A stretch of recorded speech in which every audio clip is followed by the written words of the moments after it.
오늘 이 시간은 성령으로 세례를 베푸시는 분이라는 제목으로 잠시 은혜를 나누겠습니다. 마가는 1장 서두에서부터 예수님에 대하여서 소개를 할 때에 이 1장 전체에서 가장 중요한 주제가 되는 성령으로 세례를 베푸시는 분이라고 예수님을 소개하고 있습니다. 각각의 복음서는 그 목적이 있어요. 그것은 수신자들이 누구냐에 따라서 목적이 달라집니다. 그런데 마가복음은 평범한 수신자들이 아니었습니다. 그것은 그 당시에 가장 박해받는 성도들, 어떻게 보면 가장 뜨거운 믿음을 가지고 신앙생활을 하던 성도들이 지금 박해가 커지고 있고 신앙을 떠나거나 아니면 배도할 수밖에 없는 위험한 환경이 오고 있기 때문에 박해를 받는 성도들을 위로하고 격려할 뿐만 아니라 이들이 믿음을 지켜갈 수 있도록 바로 뜨거운 복음을 하나님의 말씀으로 시작하게 된 것이죠.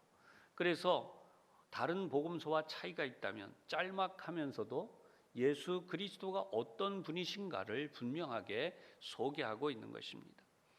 복음을 이야기하면서 마가는 예수님에 대한 예수님이 어떤 분이신가를 소개하는 이야기가 바로 2절로부터 이어집니다.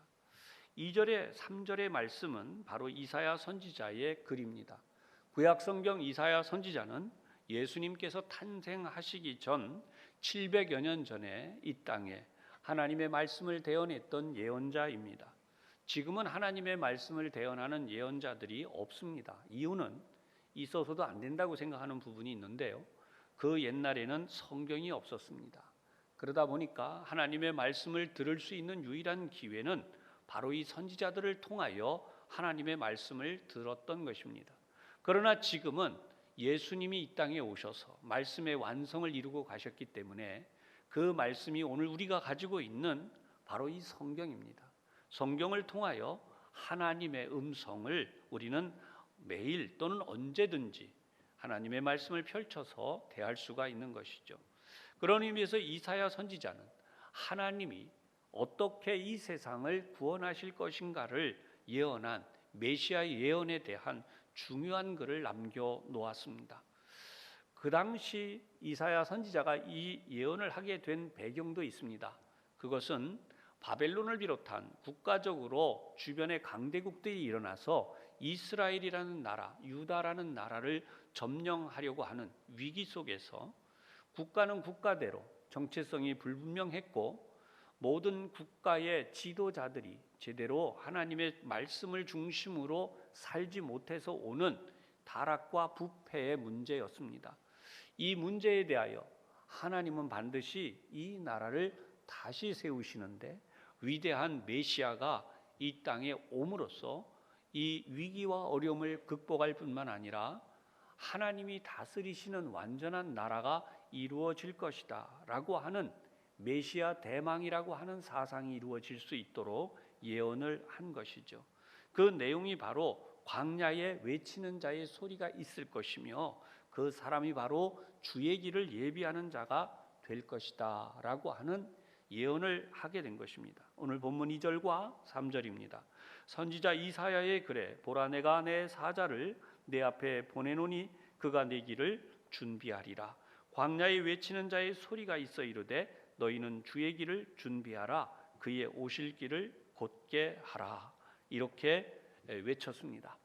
이 내용에 대하여서 주의 길을 곧게 하라라고 하는 여기 주의 오실 길을 곧게 하라는 것은 우리가 옛날 성경에는 이 첩경을 평탄케 하라라는 내용으로 나왔는데요. 여러분 왕이 그 옛날 자기의 도시를 방문하게 되면 도로를 새로 닦았다고 해요. 큰 대로를 닦았는데 그런 의미로 예수님이 이 땅에 오실 때에 그 길을 곧게 하라는 의미로 기록이 되어져 있는데 이것은 사람들이 마음에 이 굴곡지고 왜곡된 것들을 걷어버리고 바로 메시아로 받아들일 수 있도록 만들라라고 하는 의미가 들어있다는 것입니다. 오늘 우리에게 있어서도 이 메시지는 굉장히 중요합니다. 그 이유는 예수님이 바로 나에게 이 땅에 나를 구원하시기 위해 오신 메시아, 즉 구원자라고 하는 사실을 분명하게 믿어야 하기 때문입니다. 세례 요한은 요단강에서 세례를 베풀게 됐습니다. 그것은 전국에서 사람들이 찾아올 수 있는 아주 좋은 자리였는데 이스라엘 전역에서 세리나 군인이나 바리새인들이나 모든 사람들이 기다리고 기다리던 메시아가 나타났다라고 하는 대망의 마음을 가지고 바로 세례자 요한이 외치는 자리를 찾아왔습니다. 이처럼 모든 사람들이 세례자 요한을 주목하면서 이 사람이 메시아가 아니냐 하던 바로 그때에 자신에게 주어지고 있는 사람들의 이런 뜨거운 관심을 다른 얘기로 돌립니다. 그것이 바로 예수님이시죠. 7절과 8절에 이 말씀이 나옵니다. 그가 전파하여 이르되 나보다 능력 많으시니가 내 뒤에 오시나니 나는 굽혀 그의 신발 끈을 풀기도 감당하지 못하겠노라. 나는 너희에게 물로 세례를 베풀었거니와 그는 너희에게 성령으로 세례를 베푸시리라. 세례자 요한이 할 수 있는 최고의 찬사이며 그리고 가장 높임을 할 수 있는 표현입니다. 나는 그의 신발끈을 풀기도 감당하지 못하는 사람이다. 사랑하는 여러분, 예수님에 대하여 이와 같은 말을 하는 것은 그 당시 세례자 요한의 마음이 얼마나 겸손했을 뿐만 아니라 그의 직분에 충실했는지를 보여주는 것입니다. 전체 복음서의 내용에 나오고 있는 내용 가운데에서는 세례자 요한의 제자들은 자신들을 따라야 하는, 자신의 스승님을 따라야 하는 사람들이 점점 줄어들고 오히려 예수님을 따르는 사람들이 늘어나는 것을 보고 염려했습니다. 그래서 제자들이 말합니다. 선생님이 말했던 그 사람에게로 사람들이 가고 있습니다. 이 모습을 보면서 세례자 요한이 한 말이 있습니다. 나는 쇠하여야 하겠고 그는 흥하여야 하리라. 여러분, 이것이 바로 세례자 요한이 세상에 온 목적이라는 것입니다. 요한은 예수 그리스도의 길을 준비하기 위하여, 예비하기 위하여 그가 이 땅에 온 것이기 때문입니다. 오늘도 우리가 살아가는 동안에 여러분 모두 이러한 삶의 목적을 분명히 발견하시기를 바라고 또 하셨으면 그 길로 믿음으로 살아가시기를 주님의 이름으로 축복합니다. 인생의 목적이 분명한 사람이 세상에서 행복한 사람이죠. 성경을 보면 오늘 예수님은 30여 년이라는 긴 세월 동안 누구에게도 알려지지 않았습니다. 갈릴리 나사렛이라고 하는 전혀 사람들이 주목하지 않는 그야말로 촌 동네에서 자라나셨어요. 그런데 갑자기 해성같이라는 말이 있죠. 예수님이 예루살렘에, 그것도 이스라엘 역사의 중심에 등장을 하십니다. 그런데 그 등장에 더욱 놀라운 클라이막스라고 할 수 있는 부분이 나오는데 그것은 바로 초라하게 인간에게 하나님의 아들이 세례를 받으시는 장면입니다. 그래서 오늘을 목회력으로는 수세주일이다. 예수님이 세례를 받으신 주일이다. 그렇게 하는 것이죠. 예수님이 세례자 요한에게 머리를 숙이시고 세례를 받으실 때 갑자기 하나님의 역사가 나타났는데 하늘이 갈라졌다라는 표현을 씁니다. 그리고 성령이 비둘기와 같은 모습으로 예수님의 머리에 임재하셨다는 거예요. 그리고 난 다음 하늘로부터 음성이 들렸는데 하나님의 음성이라고 합니다. 너는 내 사랑하는 아들이라 내가 너를 기뻐하노라. 이렇게 하나님의 음성이 하늘에서부터 직접 들려서 증거하심으로써 이 땅에 하나님의 아들이 오셨음을 세상에 알려주셨습니다.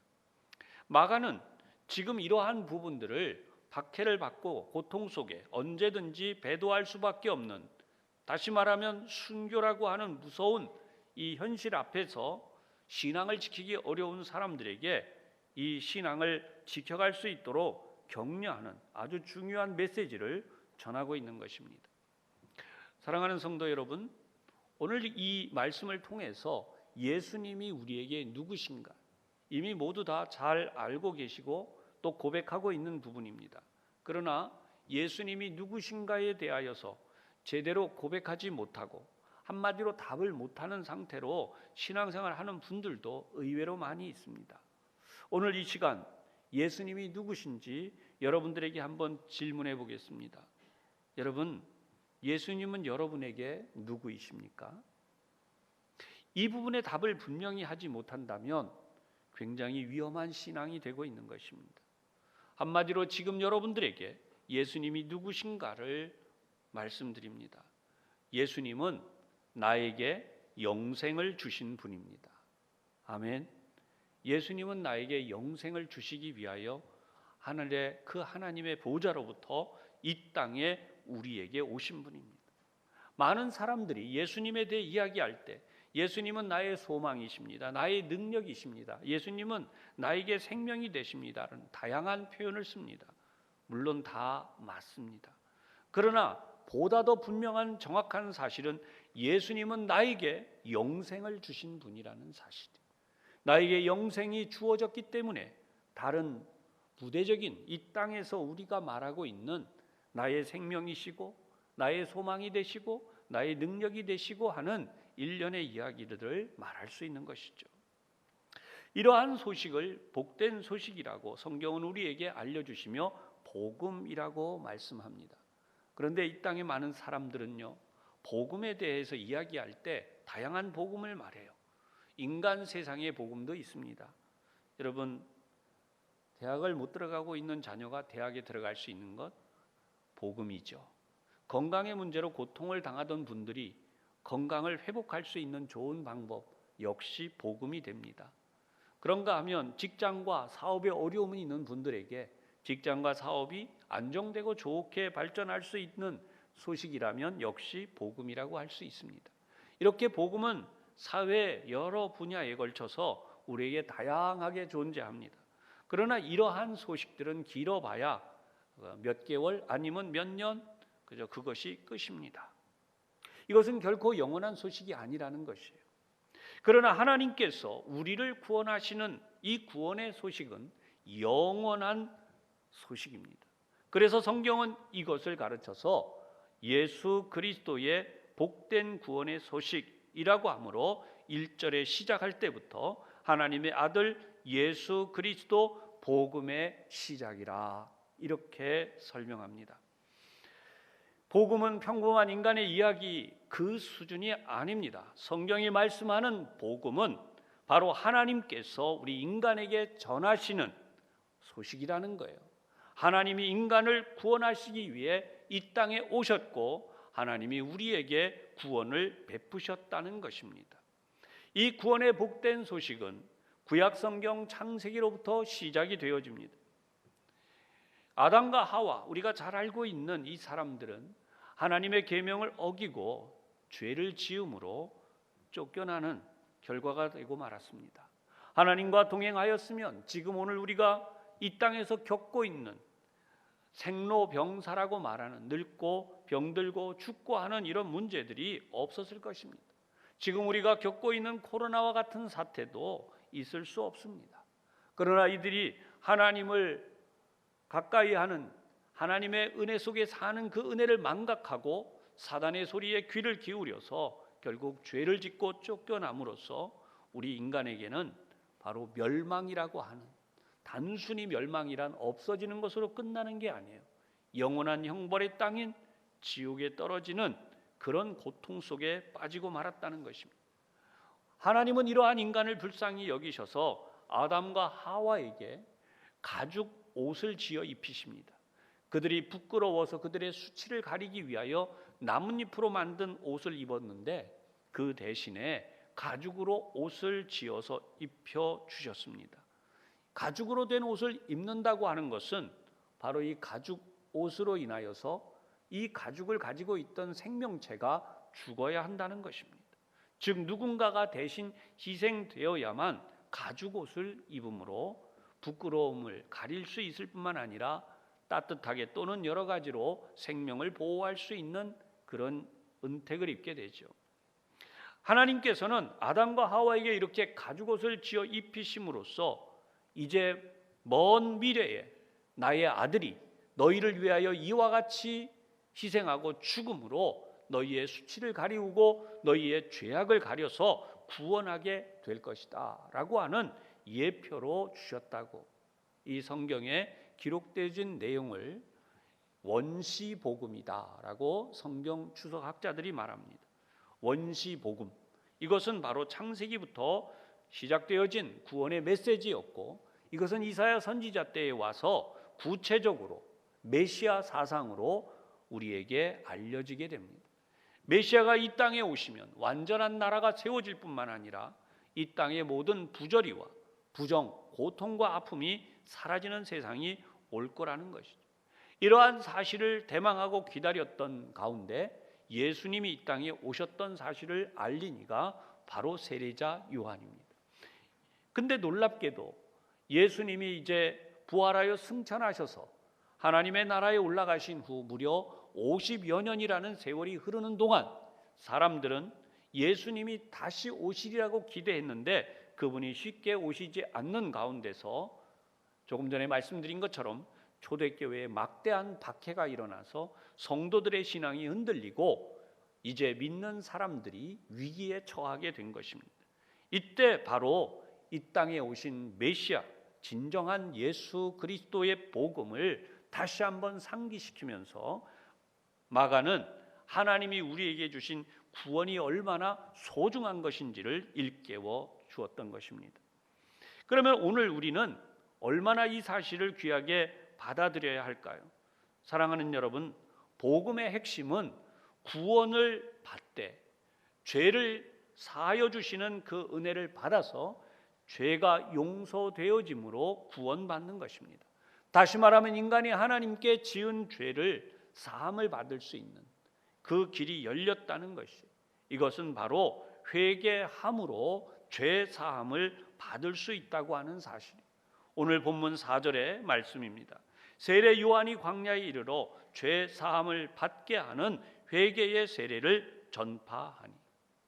여러분, 세상의 종교들 중에는 다 같은 목표를 가지고 있다고 말합니다. 즉 정상을 향해 가는데 그 정상이 뭐라고 이야기하느냐? 인간이 선하게 살고 착하게 살고 바르게 살음으로써 인간이 가질 수 있는 이상을 이룬다. 종교마다 다 다르지만 이 목표는 같다, 이렇게 이야기를 합니다. 그런데 여러분, 우리가 한번 기독교 복음으로서 이 부분을 정확히 이해를 해야 돼요.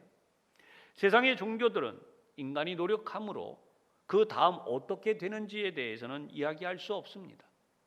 여러분, 죽은 뒤에 어떻게 됩니까?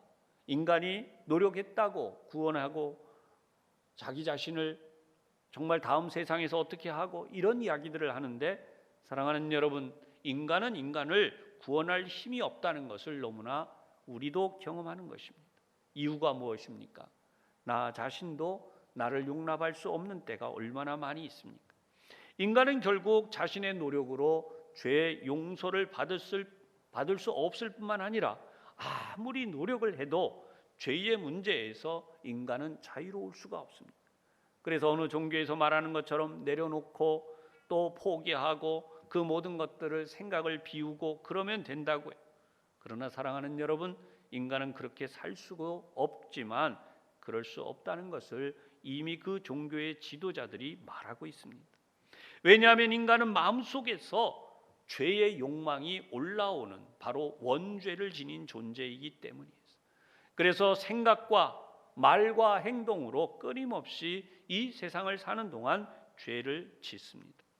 이러한 인간의 문제를 해결해 주신 분이 바로 예수님이 이 땅에 오셔서 우리를 위하여 십자가를 지시고 죽으심으로 우리 죄의 문제를 다 해결해 주셨습니다. 그분은 우리에게 분명히, 예수님은 하신 말씀이 너희의 죄의 문제는 십자가 아래서 다 해결이 되었다라고 말씀하시는 것입니다. 날마다 때마다 생각이 날 때마다 우리가 지은 죄에 대하여 참회하고 회개하며 하나님 그 거룩한 보혈의 공로로 나를 정결하게 씻어 주시옵소서. 이렇게 하나님의 보좌 앞에 나갈 때마다 은혜의 보좌 앞에서 우리 죄의 문제는 완전히 해결이 됩니다. 사랑하는 여러분, 이것이 바로 성경 말씀이 우리에게 분명하게 증언해 주시는 복음입니다. 이 복음에 대한 이해를 이 시간 이후로는 더 분명히 하시고 복음 안에 살아가시기를 주님의 이름으로 축복합니다. 예수님을 믿고 구원을 받고 또 성령을 받으면 사람이 저렇게 변하는구나 라고 하는 그런 사실을 이해할 수 있는 모델이 있습니다. 너무나 유명한 이어령 교수님이라고 하는 분이 있어요. 이분은 예수님을 믿기 전에도 멋진 분이었습니다. 세상 말로 멋짐이 뿜뿜한다고 하죠. 젊은이들이 그렇게 표현하더라고요.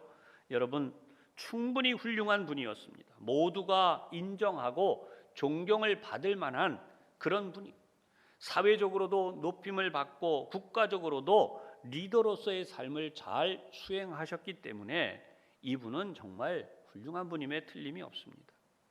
그러나 복음적으로 볼 때에 이분은 결코 행복한 분도 성공한 분도 아니었습니다. 왜 그렇습니까? 예수님을 만나지 못했기 때문입니다. 이분의 간증하는 내용을 보면 자신은 예수님을 향해 기독교를 향해 독서를 뿜었던 사람이라고 말해요. 왜냐하면 예수님을 만나지 못했고 성령님을 만나지도 못했기 때문입니다. 그러나 지금은 이분이 사랑하는 딸을 먼저 하나님 앞에 보냈습니다. 그리고 자신의 손자조차도 먼저 보냈습니다. 그리고 지금은 암으로 투병하는데 암 수술도 받지 않고 주님 앞에 갈 날을 준비하고 있는 것입니다. 그런 이분이 써가는 글이나 또는 강의를 하시거나 기독교 채널뿐 아니라 나가서 강의를 하게 되거나 간증을 하게 되시는 또는 대담을 하는 곳에서는 예수님의 향기가, 생명의 역사가 넘쳐나고 있습니다. 무엇 때문이라고요? 성령님 때문이라는 것입니다. 이분을 조금 더 이야기해 봅시다. 여러분, 이분의 딸은 미국에서 잘 나가는 검사였습니다. 그러나 그가 어려움을 겪으면서 이제 목사가 되었어요. 목사 안수를 받은 뒤에 사역을 하다가 결국은 하나님이 데려가셨습니다. 그뿐이 아닙니다. 그로 인해 자신이 분신처럼 여기며 길렀던 손자가 있습니다. 25의 나이에 유명한 법대에 모든 좋은 과정을 마치면서 훌륭한 법관이 되리라는 꿈을 가지고 있었는데 불과 10여일이 남짓한 기간 동안 갑자기 쓰러진 다음 세상을 떠나가게 됩니다. 보통 사람들 같으면 인간적으로 이 모든 것들을 감당 못해서 우울증을 앓거나 또는 그에 준하는 비관하는 삶을 살 것입니다. 그럼에도 불구하고 이러한 모든 삶을 딛고 일어나 오늘날 우리 한국 사회, 특히 기독교계뿐 아니라 믿지 않는 사람들에게 하나님을 믿으면 이렇게 살 수 있다라고 하는, 예수님을 믿으면 이렇게 된다는 사실을 보여주고 있습니다. 어떻게 이런 일이 생깁니까?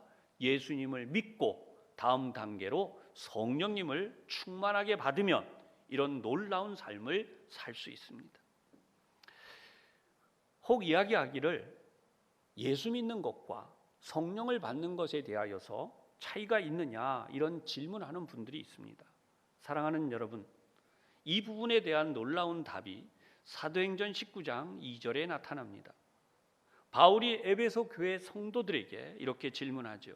너희가 성령을 받았느냐라고 물을 때 이들이 뭐라고 답을 하는가? 아니라 우리가 성령이 있음도 듣지 못했다라고 이야기를 합니다. 사랑하는 여러분, 도대체 이것이 어떤 표현일까요? 예수님을 만나는 것과 성령님을 만나는 것을 구분해 놓고 있습니다. 이미 앞에서 말씀드린 것처럼 학문적으로 인격적 훈련을 통해서 충분히 훌륭한 사람으로 살아갈 수 있다라고 말씀을 드렸습니다. 예수님을 믿는 것도 마찬가지입니다. 우리가 예수님을 인격적으로 만나는 것과 예수님을 상식적으로 만날 수도 있다는 것입니다. 이 둘의 차이가 존재한다는 것이에요. 무슨 말이냐 하실 것입니다. 한 쉬운 예로 말씀을 드려보겠습니다. A라는 사람과 B라는 사람이 함께 직장 생활을 하고 있습니다. 아침부터 저녁 때까지 같이 동료로 오래도록 친해질 수도 있고 서로의 생활을 잘 알 수도 있습니다. 이렇게 볼 때 상식선에서 잘 지내는 것에는 아무런 문제가 없습니다. 충분히 좋은 이웃과 좋은 동료로 지낼 수 있다는 것입니다. 그러나 인격적인 교제를 나누는 것은 별개의 문제입니다. 만난 지 얼마 되지 않아도 인격적으로 교제를 나누고자 하는 것이 목적이 된 사람이 있다면 그 차이는 상대방의 감정, 상대방의 생각, 그 상대방의 마음을 들여다보려고 하는 것입니다. 상대의 아픔이 내 아픔이 되고 상대의 어려움이 나의 어려움이 되고 상대의 문제가 나의 문제가 되는 것입니다. 그러기에 여기에는 서로를 향한 인격적인 교제가 이루어질 수밖에 없습니다. 사랑하는 여러분, 주님은 우리에게 이렇게 인격적으로 다가오신 분이며 우리가 주님을 인격적으로 만나기를 원하십니다.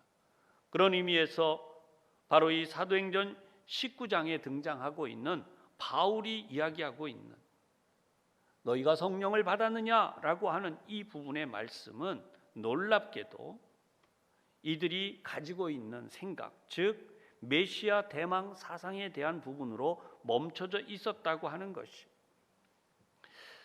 너희가 무슨 세례를 받았느냐라는 이 물음에 우리는 요한의 세례로라 라고 하는 답변을 하는 것으로 보아서 이들은 세례 요한의 제자들이었다는 것이, 그들은 그들의 스승이 순교할 때까지 따랐을 뿐만 아니라 이들은 그 후에 예루살렘을 떠나서 그들만의 공동체를 이루고 살았었다는 것이, 그래서 예수님이 당하신 고난이나 그분의 부활이나 오순절 성령 강림 사건과 같은 아주 결정적인 성령의 임재에 대하여는 관심을 두지 않았던 것이, 그는 이 땅에 메시아가 왔었고 그 일을 위해서 우리 선생님 즉 우리의 스승인 세례자 요한이 이 일을 감당했다는 것에서 우리는 요한의 세례만 알 뿐이다 라고 말했던 것입니다.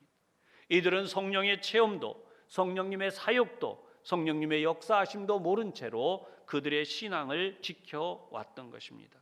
사랑하는 여러분, 그런 의미에서 오늘 우리는 우리의 신앙을 정말 점검해 봐야 됩니다. 성령에 대한 지식을 가지고 있다고 해서 우리가 성령을 받았다라고 할 수 있는 것은 결코 아닙니다. 성령은 우리 가운데 역사하시는 힘이 있고 그 역사는 우리를 변화시키신다는 것이, 다시 말하면 성령은 우리의 마음을 여십니다. 성령은 우리로 하여금 회개케 하십니다. 성령은 우리로 하여금 거듭난 삶을 살게 하십니다. 사랑하는 여러분, 이 일에 대하여 예수님께서 요한복음 16장 13절에서 14절에 말씀하셨습니다. 그러나 진리의 성령이 오시면 그가 너희를 모든 진리 가운데로 인도하시리니 그가 스스로 말하지 않고 오직 들은 것을 말하며 장래 일을 너희에게 알리시리라. 그가 내 영광을 나타내리니 내 것을 가지고 너희에게 알리시겠습니다. 아멘. 여러분, 이 말씀이 얼마나 힘이 되고 위로가 되십니까? 바울은 이런 부분에서 성경에 대한, 아니 성령에 대한 올바른 지식을 우리에게 알려주셨고, 이와 같은 성령의 역사에 대하여는 성령님이 우리 가운데 내주하신다고 하는 부분으로 설명을 했습니다. 바울이 그들에게 세례를 베푼 다음 안수했을 때 성령이 임하셨다라고 말씀하시므로 세례를 받으며 성령을 받는 일은 바로 예수님이 하시는 일임을 다시 한번 증명했던 것입니다. 사랑하는 여러분, 그렇다면 우리가 오늘 어느 종파에서나 또는 이단에서 이야기하고 있는 것처럼 성령 받는 일을 굉장히 다른 부분으로 해석하는 것이 맞느냐? 그렇지는 않습니다. 성령에 대하여서, 성령 받음에 대하여서 바울은 고린도전서 12장 3절에 분명히 이야기합니다. 그러므로 내가 너희에게 알리노니 하나님의 영으로 말하는 자는 누구든지 예수를 저주할 자라 하지 아니하고 또 성령으로 아니하고는 누구든지 예수를 주시라 할 수 없느니라. 아멘. 예수님을 나의 구세주로 고백하는 모든 분들은 성령님에 의하여 고백하고 있는 것이며, 성령이 아니고서는 이렇게 할 수 없다는 의미에서 성령이 그 사람에게 함께 하시고 역사하심을 바울 사도는 분명히 우리에게 알려주었습니다. 사랑하는 여러분, 지금도 예수님께서는 성령으로 세례를 베풀고 계십니다. 오늘 우리 가운데 성령 충만, 예수님이 주시는 성령 세례가 충만하시기를 주님의 이름으로 축복합니다. 지금부터 이제 재직 헌신 예배에 대한 설교를 짤막하게 말씀을 드립니다. 우리 모든 사람들이 이제 이 땅에서 예수를 믿음으로 하나님의 주시는 직분을 받습니다. 한 해의 직분을 받은 분들을 재직들이라고 합니다. 재직으로서 우리가 한 해 동안 헌신을 다짐하기에 매년 1월 두 번째 주일이 되면 우리 교우들과 함께 재직 헌신 예배를 드려왔습니다. 코로나로 인해서 오후 찬양 예배에 늘 드리던 재직 헌신 예배를 드릴 수 어려웠기 때문에 대신 3부 예배 영상으로 짤막하게 여러분들과 함께 재직 헌신 예배를 드리려고 합니다. 모든 헌신의 모범은 바로 예수 그리스도이십니다. 그래서 헌신의 모범이신 예수님이라는 제목으로 잠시 은혜를 나누겠습니다. 예수님의 헌신은 어떠한 헌신이셨나? 첫 번째로 하나님의 뜻에 헌신하셨습니다. 예수님은 자신의 뜻대로 하는 것이 하나도 없다고 말씀하십니다. 요한복음 5장 19절에 보면 그러므로 예수께서 그들에게 이르시되 내가 진실로 진실로 너희에게 이르노니 아들이 아버지께서 하시는 일을 보지 않고는 아무것도 스스로 할 수 없나니 아버지께서 행하시는 그것을 아들도 그와 같이 행하느니라. 요한복음 5장 30절입니다. 내가 아무것도 스스로 할 수 없노라. 듣는 대로 심판하노니 나는 나의 뜻대로 하려 하지 않고 나를 보내신 이의 뜻대로 하려 함으로 내 심판은 의로우니라. 사랑하는 재직 여러분, 우리 모두가 하나님 앞에서 해야 되는 일은 재직이 된 이상 우리의 뜻대로 하는 것은 아무것도 없어야 합니다. 바로 우리는 모두 다 하나님의 뜻대로 행하여야 하는 것입니다. 두 번째로 오직 예수님은 인간의 구원을 위해서 헌신하셨습니다. 사랑하는 여러분, 요한복음 5장 34절에 예수님이 이렇게 말씀하세요. 그러나 나는 사람에게서 증언을 취하지 아니하노라. 다만 이 말을 하는 것은 너희로 구원을 받게 하려 함이니라. 세상의 사람들은 다 나를 응원해주고 나를 알아주기를 원합니다. 이것은 인간의 당연한 속성입니다. 우리가 예수를 믿은 다음에도 우리는 우리에게 여전히 우리 옆에 있는 누군가가 나를 알아주고 나를 인정해 주기를 원합니다. 그런데 정말 중요한 것은 우리가 그렇게 사는 것이 재직의 목적이 아니라는 것이, 재직의 진정한 목적은 나의 옳고 그름을 말하고 싶은 것, 누가 나를 인정하고 나를 알아주는 것을 바라서 하는 것이 아니라 바로 구원을 받는 이 일을 위하여 우리가 헌신하는 것이라는 것. 다른 이들을 구원하게 하고 다른 이들이 구원받게 하는 일을 위하여 우리가 헌신한다고 하는 것입니다. 오늘도 우리가 이 문제를 바로 예수 그리스도 안에서 우리에게 주신 사명으로 알고 다른 이들의 구원을 위하여 헌신하시는 우리 모든 재직들이 되시기를 주님의 이름으로 축복합니다. 세 번째로 예수님은 단번에 자신을 희생 제물로 바치심으로 헌신하셨습니다. 히브리서 9장 12절에 26절에 28절에 나온 말씀을 순서대로 봉독합니다. 염소와 송아지의 피로 하지 아니하고 오직 자기 피로 영원한 속죄를 이루사 단번에 성소에 들어가셨느니라. 이제 자기를 단번에 제물로 드려 죄를 없이 하시려고 세상 끝에 나타나셨느니라. 이와 같이 그리스도도 많은 사람의 죄를 담당하시려고 단번에 들이신 바 되셨고 구원에 이르게 하기 위하여 죄와 상관없이 자기를 바라는 자들에게 두 번째 나타나시리라. 사랑하는 여러분, 예수님은 머뭇거리심이 없으셨습니다. 자신을 완전히 희생하시되 단번에 희생하셨습니다. 이 한 해 동안 우리가 재직으로 헌신한다고 할 때에 우리 마음속에 조금이라도 아까워하거나 뒤로 미루는 일이 없기를 주님의 이름으로 부탁을 드립니다. 헌신을 할 때에는 오직 온전한 헌신, 완전한 헌신, 우리 주님을 닮아서 내 생명 전체를 단번에 하나님 앞에 드릴 수 있는 믿음으로 헌신하는 한 해가 되셔서 성령님을 통하여 큰 역사를 이루시되 하나님의 주시는 크고도 놀라운 보혈의 역사를 체험한 오직 성령님의 역사에 의해서 여러분 완전한 헌신을 이루시기를 바라면서 히브리서 9장 14절의 말씀으로 결론을 맺겠습니다. 하물며 영원하신 성령으로 말미암아 흠없는 자기를 하나님께 드린 그리스도의 피가 어찌 너희 양심을 죽은 행실에서 깨끗하게 하고 살아계신 하나님을 섬기게 하지 못하겠느냐. 아멘. 예수님도 성령님에 의하여서 귀한 헌신을 하셨습니다. 한 해 동안 우리 모든 재직들이 성령님을 통하여 귀한 헌신을 하며 하나님의 주시는 구원의 역사를 이루시고 큰 복을 받으시기를 주님의 이름으로 축원합니다. 기도하겠습니다. 하나님, 저희들이 오늘 짤막하지만 재직 헌신 예배로 드렸습니다. 하나님, 하나님의 귀한 말씀 듣고 결단하오니 우리 모든 재직들이 세상의 어려움과 문제들에 연연하지 말고 세상의 사람들처럼 사람과 사람 사이의 문제를 연연하지 말고 오직 가장 아름다우신 예수 그리스도의 헌신처럼 헌신하며 영혼을 구원하고 하나님의 거룩한 복음을 전하고 바로 나에게 주신 이 사명을 이루어서 우리 주님이 하신 그 뜻대로 성령님을 따라 살아갈 수 있는 귀한 믿음의 헌신이 이루어지는 한 해가 되게 하여 주시옵소서. 우리 재직들을 건강하게 하시고 필요한 재물도 주시고 지혜와 총명도 주시고 하나님이 주신 은혜와 사랑을 부어주셔서 가정의 모든 평안함과 행복함도 주셔서 주님의 영광을 드러내며 살기에 조금도 부족함이 없도록 은혜를 주시고 주님의 몸된 교회를 섬기며 세우는 데에 풍성하고 아름다운 삶을 살 수 있도록 복 내려 주시옵소서. 예수님 이름으로 기도하옵나이다. 아멘.